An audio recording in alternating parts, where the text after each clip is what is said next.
देखिए मैथ का answer sheet लेके आ गया आप लोगों के डिमांड पे। मैथ का आज वाला जो क्वेश्चन पूछा गया था वो है। देखिए फर्स्ट क्या है।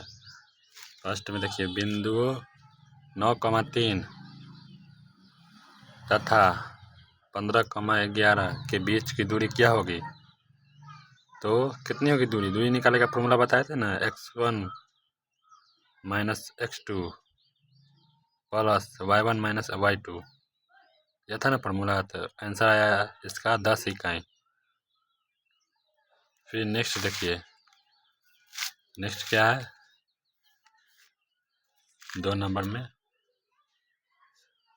शीर्षों 0,7, 0,0 तथा 24,0 वाले त्रिभुज की परिमिति क्या है बताइए। त्रिभुज की परिमिति निकालने का बोला है। कितना हो जाएगा इसका आंसर 56 हो जाएगा, 56। फिर देखिए थर्ड नंबर में क्या है। मूल बिंदु से बिंदु 11,60 की दूरी है। क्या है दूरी। तो मूल बिंदु से बिंदु निकालने की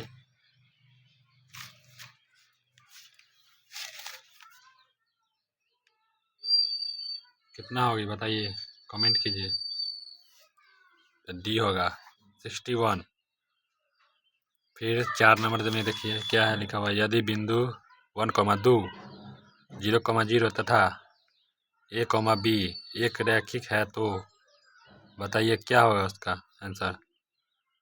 2a बराबर b, 2a बराबर b हो जाएगा, इसके बराबर ही होगा ना।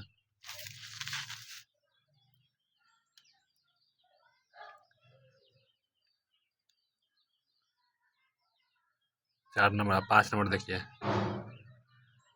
शीर्ष बिंदुओं 3,0, 7,0 तथा 8,4 से बने त्रिभुज का क्षेत्रफल है क्या। क्षेत्रफल क्या है 8 सेंटीमीटर होगा। ये 8 सेंटीमीटर, 8 सेंटीमीटर स्क्वायर। फिर देखिए अर्धवृत्त की परिमिति क्या है। अर्धवृत्त की परिमिति, सारा सवाल फार्मूला बेस आया है, आप लोग कृपया घबराइए नहीं, सारा सही होगा आप सभी का। देखिए फार्मूला बेस सवाल है, पाई r प्लस 2r, ये हो जाएगा इसका आंसर।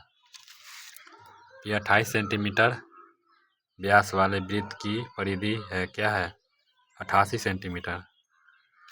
फिर 14 सेंटीमीटर त्रिज्या वाले वृत्त के त्रिज्या खंड की परिमिति 50 सेंटीमीटर है तो त्रिज्या खंड का केंद्रीय कोण क्या है। केंद्रीय कोण कितना डिग्री का होता है। तो 90 डिग्री का होता है। कृपया अपने दोस्तों को शेयर कीजिए। ये आंसर मिला ले एच सेट का है, ये एच सेट का। सभी दोस्तों को शेयर कर दीजिए, सभी दोस्तों को।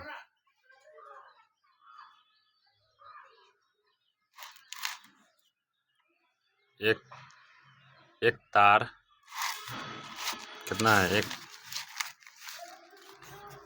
एक तार 28 सेंटीमीटर त्रिज्या वाले वृत्त के रूप में मुड़ी हुई है। इसे पुनः वर्गाकार तार के रूप में मोड़ने पर इसकी भुजा की लंबाई क्या होगी।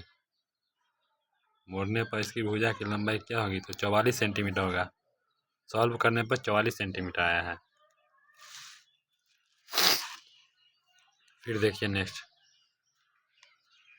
10 नंबर। यदि वृत्त का क्षेत्रफल वर्ग के क्षेत्रफल के बराबर हो तो उनकी परिमिति का अनुपात है क्या है।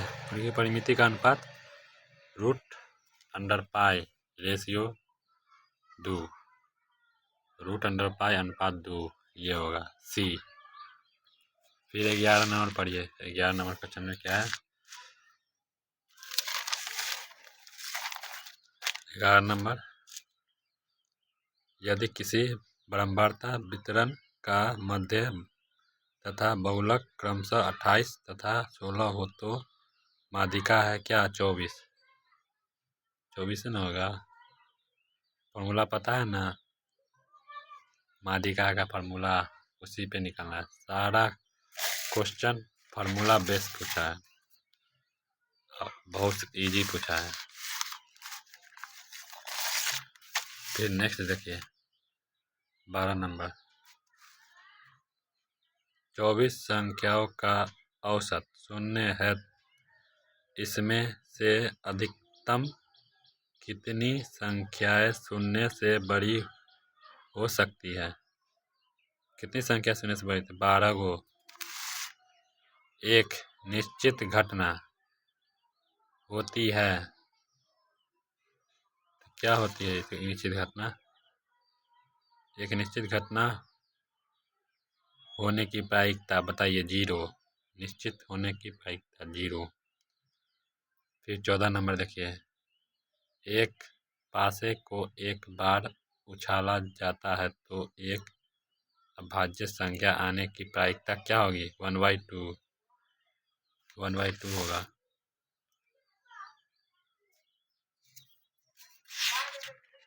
1/2 ए ऑप्शन है। फिर नेक्स्ट देखिए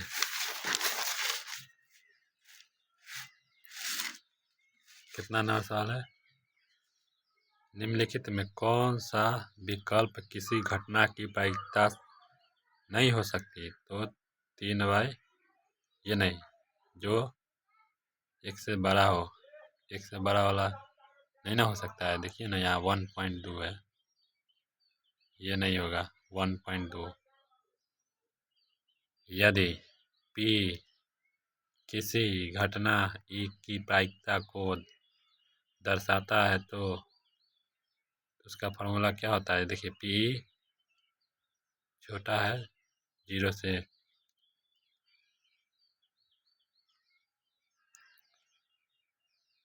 फिर नेक्स्ट देखिए 17 नंबर।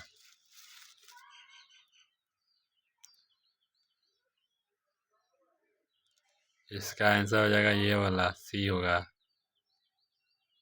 सबसे छोटा 0 होता है ना, लेस देन मोर 1, ये वाला C होगा। एक असंभव घटना की प्रायिकता होती है, क्या होती है? 0। ये 18 नंबर देखिए। एक पासे को एक बार उछाला जाता है तो एक विषम संख्या आने की प्रायिकता है 1/2। विषम आने की प्रायिकता विषम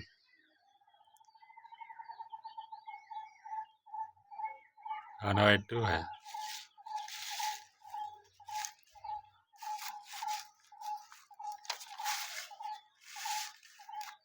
फिर देखिए 16 नंबर सवाल। 16 है, 19 नंबर है। 1 से 30 तक की संख्याओं में से यदृच्छा एक संख्या को चुन लिया जाता है तो चुनी गई संख्या के अभाज्य संख्या होने की प्रायिकता है क्या? 1/3। फिर 20 नंबर। यदि किसी खेल के जीतने की प्रायिकता 0.4 हो तो इसके हारने की प्रायिकता क्या होगी? वह ये हो जाएगा B, 0.6। 0.4 जीतने की, हारने की 0.6 हो जाएगा। यदि दो वृत्तों की परिधियों का अनुपात 3:4 है तो उनके क्षेत्रफलों का अनुपात क्या हो जाएगा? तो 9:16।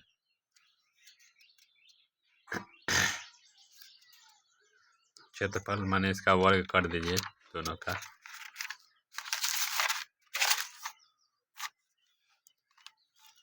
फिर नेक्स्ट देखिए 22 नंबर सवाल क्या है। एक त्रिज्याखंड के केंद्रीय कोण का मान 60 डिग्री है तथा त्रिज्या 21 सेंटीमीटर हो तो चाप की लंबाई 22 सेंटीमीटर हो जाएगा, चाप की लंबाई। फिर 23 नंबर सवाल क्या है?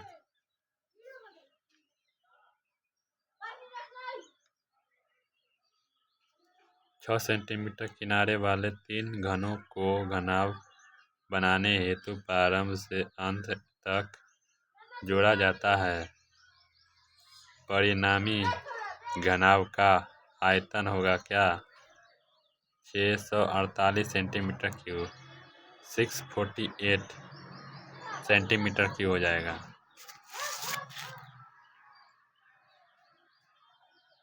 आंसर ए है 23 का।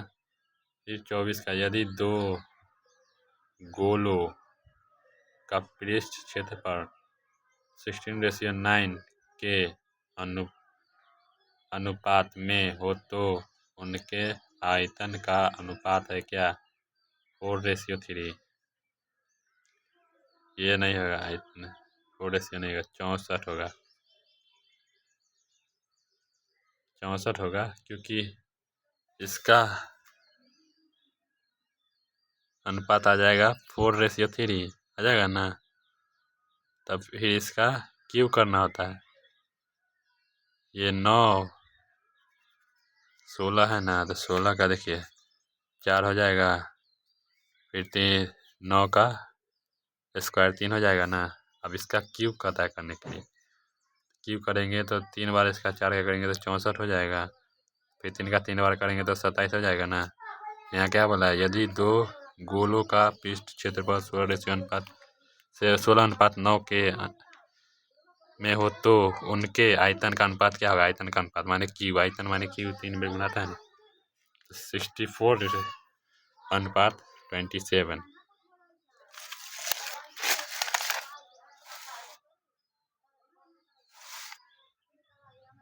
यदि घन का संपूर्ण पृष्ठ क्षेत्रफल 864 वर्ग सेंटीमीटर हो तो इसका अनुपात आयतन क्या होगा?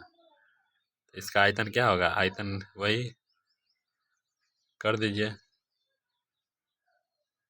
1728 हो जाएगा। ये आंसर सही होगा। फिर 26 नंबर देखिए। 26 नंबर, यदि घनाभ के 3 आयतन फलकों के क्षेत्रफल क्रमशः x, y एवं z हो तो घनाभ का आयतन है क्या? यह हो जाएगा √(x, y, z). बी, एक बेलन की ऊंचाई 14 सेंटीमीटर है तथा इसका वक्रपृष्ठ क्षेत्रफल 264 वर्ग सेंटीमीटर है तो इसका आयतन क्या होगा? 396 सेंटीमीटर क्यूब। फिर नेक्स्ट देखिए।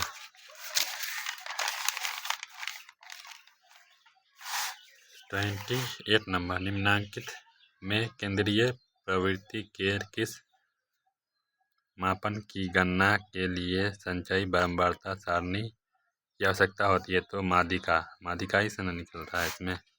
संचयी बारंबारता, प्रथम 10 अभाज्य संख्याओं की माध्यिका निकालें। प्रथम 10 अभाज्य 2, 3, 4, 5, 7, 10, 8, 9, 10, 11।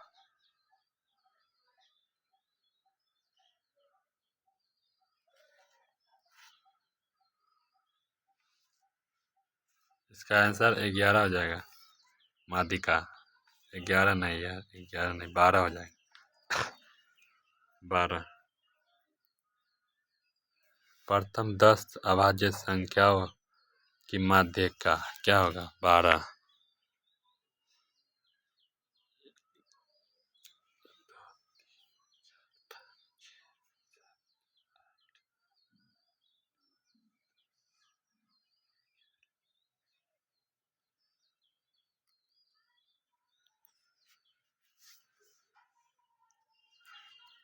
हो जाएगा। 30 नंबर का,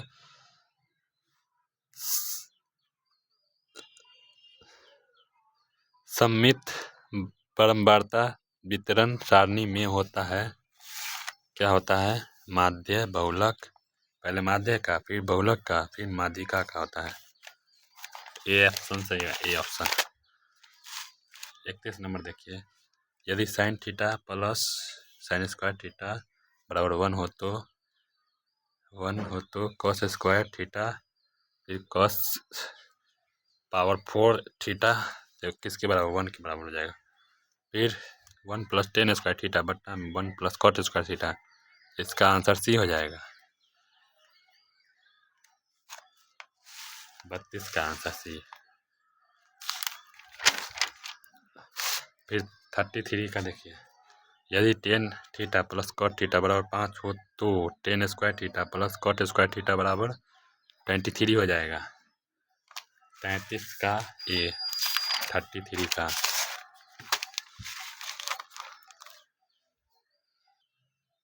देखिए, 34 का, समकोण त्रिभुज में कर्ण के मध्य बिंदु को केंद्र मानकर वृत्त खींची जाए तो केंद्र कहलाता है परिकेंद्र।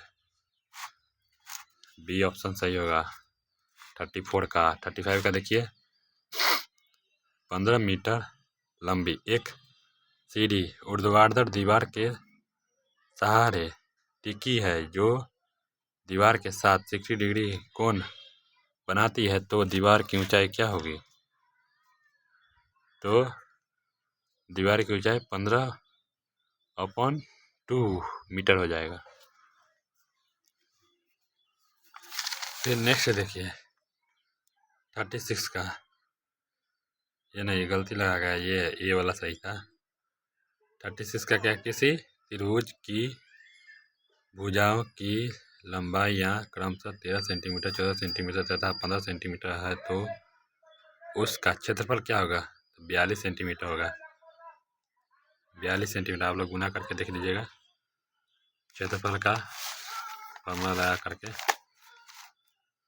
फिर 37 देखिए, 37 किसी कमरे की चारों दीवारों का क्षेत्रफल जिसकी लंबाई, चौड़ाई तथा ऊंचाई क्रमशः L, B तथा H इकाई है, तो इसका आंसर क्या होगा आप लोग बताइए। LBH, ये सी हो जाएगा। सी 2 × L + B × H वर्ग इकाई, सी हो जाएगा 37 का। समद्विबाहु त्रिभुज की बराबर भुजाओं में प्रत्येक की लंबाई 13 सेंटीमीटर है तथा आधार 24 सेंटीमीटर हो तो इसका क्षेत्रफल 60 सेंटीमीटर स्क्वायर हो जाएगा। आप लोग मिला लीजिए,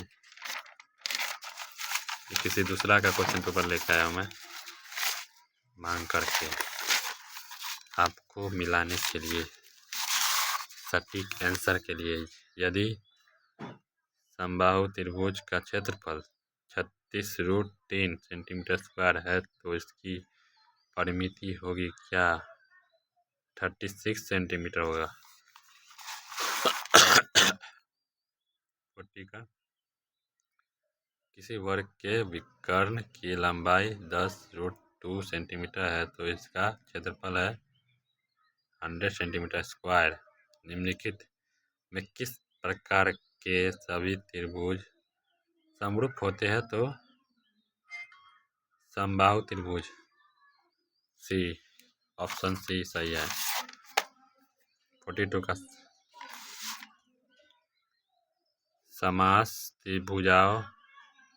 समान भुजाओं वाले दो बहुभुज समरूप है तो उनकी संगत भुजाओं में संबंध क्या होगी, बराबर समानुपाती होगा। ये समानुपाती होगा। B option. 43 का देखिए, 43 का, दो समरूप त्रिभुजों के क्षेत्रफलों का अनुपात 4:9 है तो उनकी संगत भुजाओं का अनुपात क्या होगा। तो 2:3। ये हो जाएगा सी हो जाएगा। संगत भुजा पूछ रहा है, क्षेत्रफल बोलता था इसका 2 गुना, लेकिन यही होगा। ऑप्शन देख लीजिए, है ना, यही डी नंबर। फिर 44 का देखिए, यदि त्रिभुज ABC, त्रिभुज DF तथा AB बाई DB 3/5 हो तो FD बाई CA क्या होगा? तो ये हो जाएगा, सेम में हो जाएगा। देख लीजिए यहाँ, है ना, ABC त्रिभुज बना करके इधर का सेम है तो इधर का भी सेम ना होगा, तो 3:5 हो जाएगा इसका आंसर 44 का C। फिर 45 का देखिए, एंगल ABC फिर त्रिभुज PQR तथा उनकी परिमिति क्रमशः 32 सेंटीमीटर तथा 24 सेंटीमीटर है। यदि AB 10 सेंटीमीटर तो PQ बताइए कितना होगा? 15/2। यहाँ बनाए हुए थे ना, 32 64 को काट दिए, 32 24 को काट करके आया ना, इधर सॉल्व किए थे तो यहाँ 15/2 आया।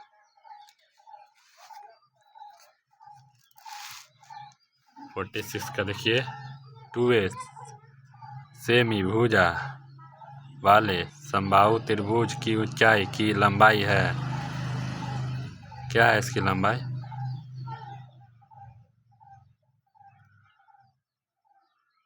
ये हो जाएगा डी नंबर, ये √3 सेंटीमीटर। 47 का देखिए, निम्नलिखित में कौन सा विकल्प पाइथागोरस त्रिक नहीं है? कौन सा विकल्प? ये डी वाला सॉल्व कर लीजिए। ये दोनों के बराबर ये नहीं, ये दोनों के बराबर ये हो गया तो सही है, ये दोनों के बराबर नहीं हुआ तो गलत है। दोनों का वर्क करके तीसरे के बराबर आना चाहिए, नहीं आया तो वो नहीं, वही आंसर होगा ना। 48 का 6√3 सेंटीमीटर ऊंचाई वाले समबाहु त्रिभुज का क्षेत्रफल है 36√3 सेंटीमीटर स्क्वायर। फिर 49 का, यदि त्रिभुज के किसी कोण का समद्विबाहु अपने सामने की भुजा को समद्विभाजित करती है तो त्रिभुज होगा समबाहु त्रिभुज। कौन सा त्रिभुज है समबाहु त्रिभुज?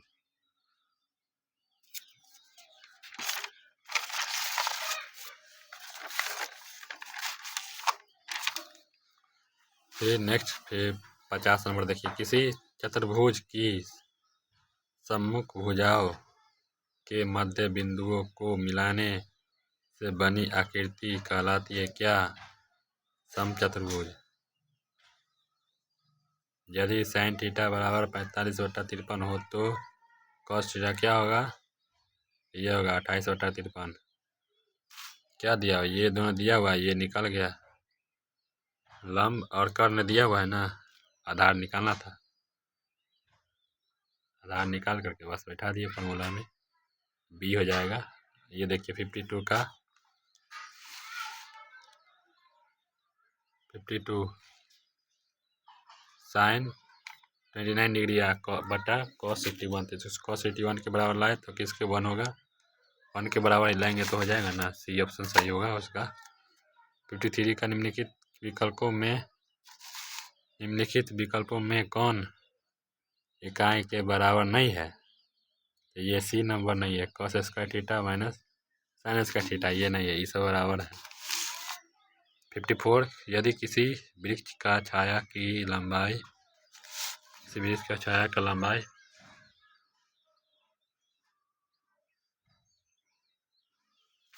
किसी वृक्ष की छाया का लंबाई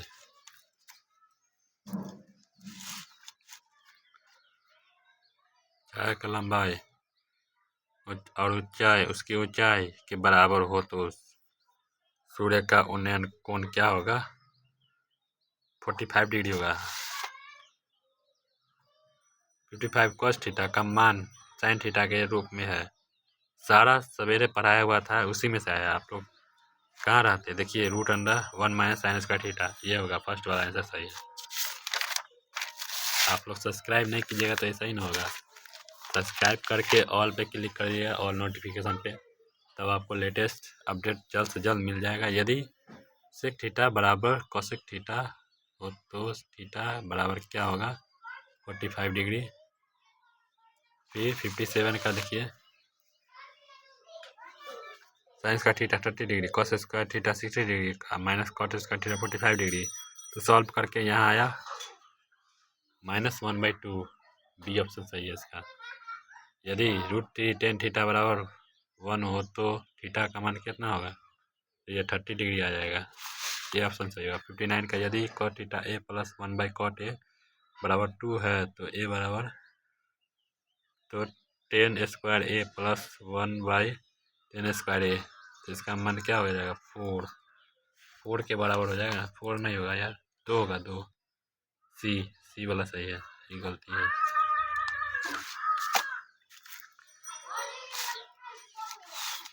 sin 4 theta minus cos 4 theta बराबर ये डी हो जाएगा। इसका 60 का आंसर डी। फिर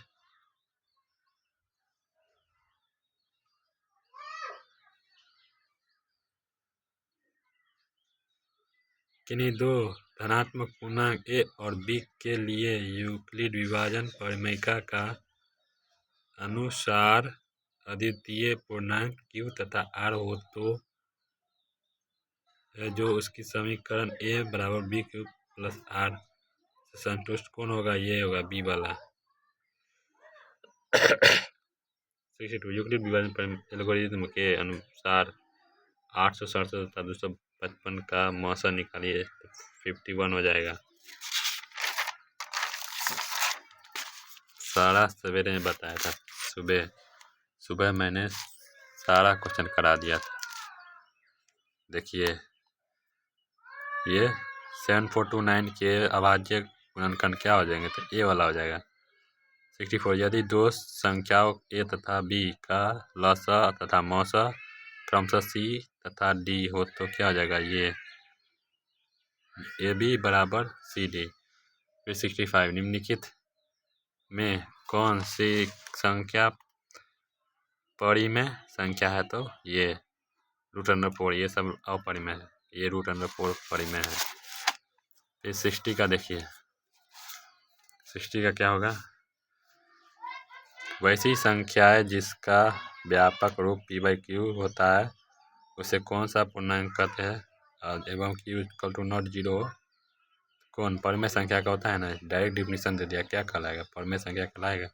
वैसी संख्या है जिसका दशमलव प्रस्ताव न तो शांत होता है और न ही अशांत आवृत्ति, न आवृत्ति कहलाती क्या है, और परिमेय संख्या।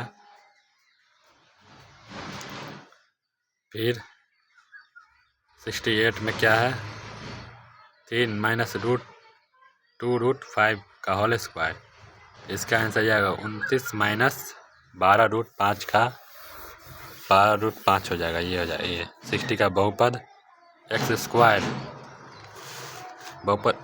4x + 3 का गुणनखंड, बोलिए क्या हो जाएगा, सी हो जाएगा। बहुत हल्का सवाल आया इस बार। बहुपद x² + 7x + 10 के शून्यक होंगे कितने, ये 2 होंगे, 2, -5, 5 2 में काटे हैं, बहुपद निकालना आता है ना, उसी का फॉर्मूला लगा के द्विघात समीकरण x² - 3x - 10 बराबर 0 के मूलों की प्रकृति क्या हो जाएगी, तो ये हो जाएगा वास्तविक और असमान। फिर द्विघात बहु समीकरण bx² + ax + c बराबर 0, तो इसका आंसर ये होगा, विवेचक ज्ञात करना था ना। सब लोग ये मार के आएंगे, डायरेक्ट फॉर्मूला लगा रहे। यहाँ देख नहीं रहे हो, ये बी के जगह पे ए दिया हुआ है और ए के जगह पे बी दिया हुआ है, तो उल्टा ना हो गया ये पूरा, तो ये हो जाएगा आंसर ए नंबर, ये सही होगा।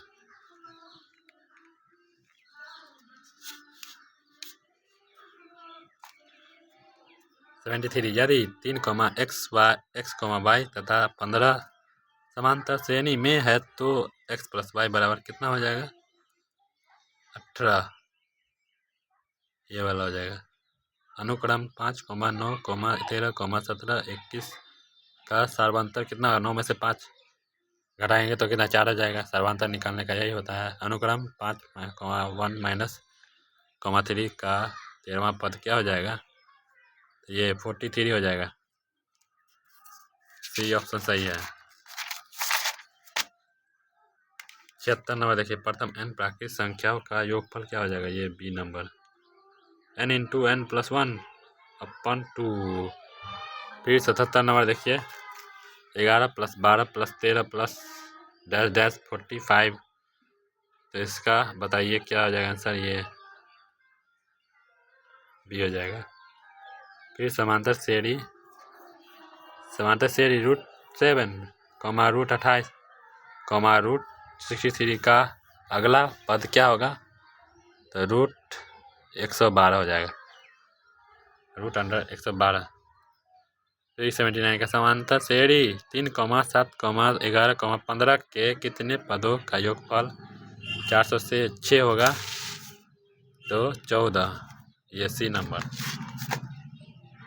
समांतर श्रेणी के प्रथम 9 n पदों का योगफल 5n माइनस n² है तो इसका nवां पद क्या हो जाएगा? तो n, ये बी हो जाएगा आंसर। 6 - 2n। यदि समचतुर्भुज के विकर्णों की लंबाई कम से 10 सेंटीमीटर तथा 24 सेंटीमीटर है तो बताइए प्रत्येक भुजा की लंबाई कितनी होगी? तो 17 हो जाएगी ना, 17। किसी बाह्य बिंदु से किसी वृत्त पर कितनी स्पर्श रेखाएं खींची जा सकती है? तो दो ही खींची जा सकती है बाह्य बिंदु से। 83, यदि किसी वृत्त की त्रिज्या तथा बाह्य बिंदु से वृत्त पर खींची गई स्पर्श रेखा की लंबाई क्रमशः 7 सेंटीमीटर तथा 24 सेंटीमीटर हो तो वृत्त के केंद्र से बाह्य बिंदु की दूरी क्या हो जाएगी? तो 25 सेंटीमीटर। 84 का देखिए, यदि वृत्त की जीवा तथा त्रिज्या की लंबाई क्रमशः 16 सेंटीमीटर तथा 17 सेंटीमीटर हो तो वृत्त के केंद्र से जीवा की लंबिक दूरी क्या आ जाएगी? ये 15 सेंटीमीटर हो जाएगी। चक्रीय चतुर्भुज के सम्मुख कोनों के किसी भी युग का योगफल समकोण में होता है तो बताइए इसका आंसर 2 हो जाएगा। 86, निम्नांकित रेखा युग में से कौन किसी वृत्त में समांतर नहीं हो सकता है? दो व्यास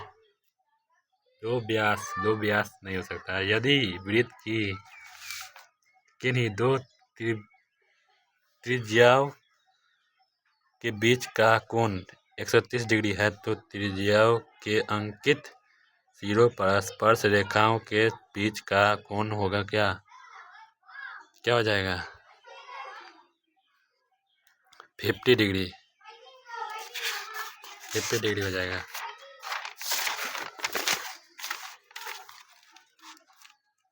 यदि समांतर चतुर्भुज के विकर्ण बराबर हो तो तथा एक दूसरे को समकोण पर समद्विभाजित करते हैं तो वह चतुर्भुज है क्या? आयत नहीं होगा यार, आयत नहीं, वर्ग हो जाएगा, वर्ग। 89 का समचतुर्भुज के विकर्णों में क्या संबंध होता है? समकोण पर समद्विभाजित करते हैं, यही संबंध होता है। किसी वृत्त के केंद्र पर एंगल AOB है तथा परिधि पर एंगल ACB जहाँ C वृत्त के बृहत घात पर स्थित है तो एंगल ACB क्या हो जाएगा? तो ये C वाला एंगल AOB/2, ये हो जाएगा आंसर। फिर 91 का देखिए, बी बहुपद 6² - 7x - 3 के शून्यकों का योगफल क्या हो जाएगा? 7/6 हो जाएगा। 92 बहुपद 2x² प्लस 3x + 1 के शून्यकों का गुणनफल क्या हो जाएगा? तो ये हो जाएगा। गुणनफल का फॉर्मूला ये होता है ना, आयोग का ये वाला अल्फा प्लस बीटा होता है, जिसका formula alpha plus beta -b/a formula रख करके मान रख करके उसका आंसर ज्ञात कीजिए। 92 का हो गया। आप लोग कृपया चैनल पर बने हुए अभी तक तो प्लीज सब्सक्राइब करके रखिए। शून्यकों -3 तथा 2 वाला बहुपद है x² माइनस, ये नहीं होगा, x² प्लस x - 6, ये हो जाएगा बी नंबर। 94 का रैखिक समीकरण युग्म x - y = 0, 3x + 4y - 20 = 0 कौन सी आलेखीय निरूपण करती है? तो प्रतिच्छेदी रेखा है, प्रतिच्छेदी। 95 रैखिक समीकरण युग्म, ये ब्रज गुणन वाला विधि है ना।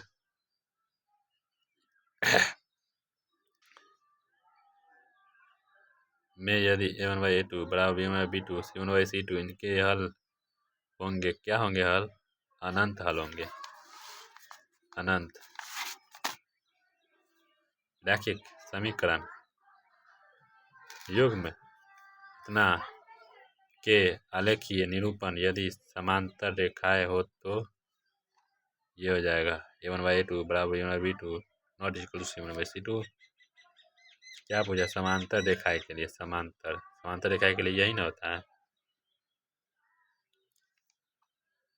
यदि दो संख्याओं का योगफल तथा अंतर क्रमशः 14 तथा 4 है तो बताइए गुणनफल क्या हो जाएगा?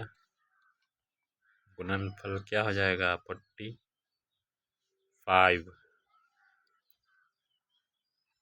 हो जाएगा।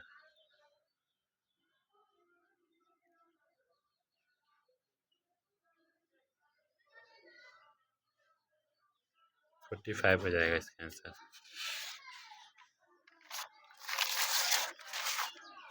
98 का देखिए, यदि शांत जल में नाव की चाल 8 किलोमीटर प्रति घंटा हो तथा धारा की चाल 3 किलोमीटर प्रति घंटा हो तो धारा के प्रतिकूल नाव की अपेक्षा चाल क्या होगा? धारा की प्रतिकूल बोला है ना, तो इसको घटा देंगे, किसमें से? 8 में से 5 को घटा देंगे, 5 सेंटीमीटर। अनुकूल होता तब ना वो दूसरा फॉर्मूला रखता था। प्रतिकूल बोला है तो घटा देंगे, 8 में से 3 को 5 किलोमीटर प्रति घंटा चलेगा ना इसका रफ्तार। चर x में ax² + bx + c = 0 एक द्विघात समीकरण कहलाता है जहाँ a, b एवं c वास्तविक संख्याएं है तो a ≠ 0। 99 फिर 100 का द्विघात समीकरण 5x² - 6x - 2 = 0 के विवेचक होंगे 76। यहाँ है, इसको जोड़ देना था ना, यहाँ पे जोड़ करके आ जाएगा 76 आ जाएगा यहाँ पे जोड़ करके,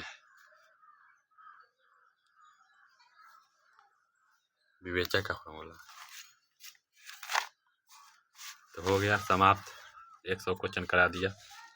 H सेट का है, आप लोग मिला लीजिएगा कि सब सेट में सेम ही क्वेश्चन आता है, खाली अलग अलग चेंज किया जाता है, ए में अलग, बी में अलग, क्वेश्चन सेम रहता है, अलग अलग कर दिया जाता है।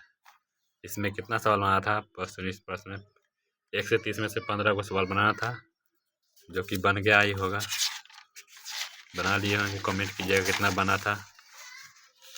फिर जो नंबर में था 31 से 38 में दीर्घ उत्तरीय में 4 ही बनाना था, जो कि 5 नंबर का था, 4 को बनाना था, रेखा वाला बना ही दिए होंगे। थैंक यू वीडियो देखने के लिए। कृपया चैनल पर अभी तक है तो प्लीज़ सब्सक्राइब करके जाइएगा, अपने दोस्तों को शेयर करके।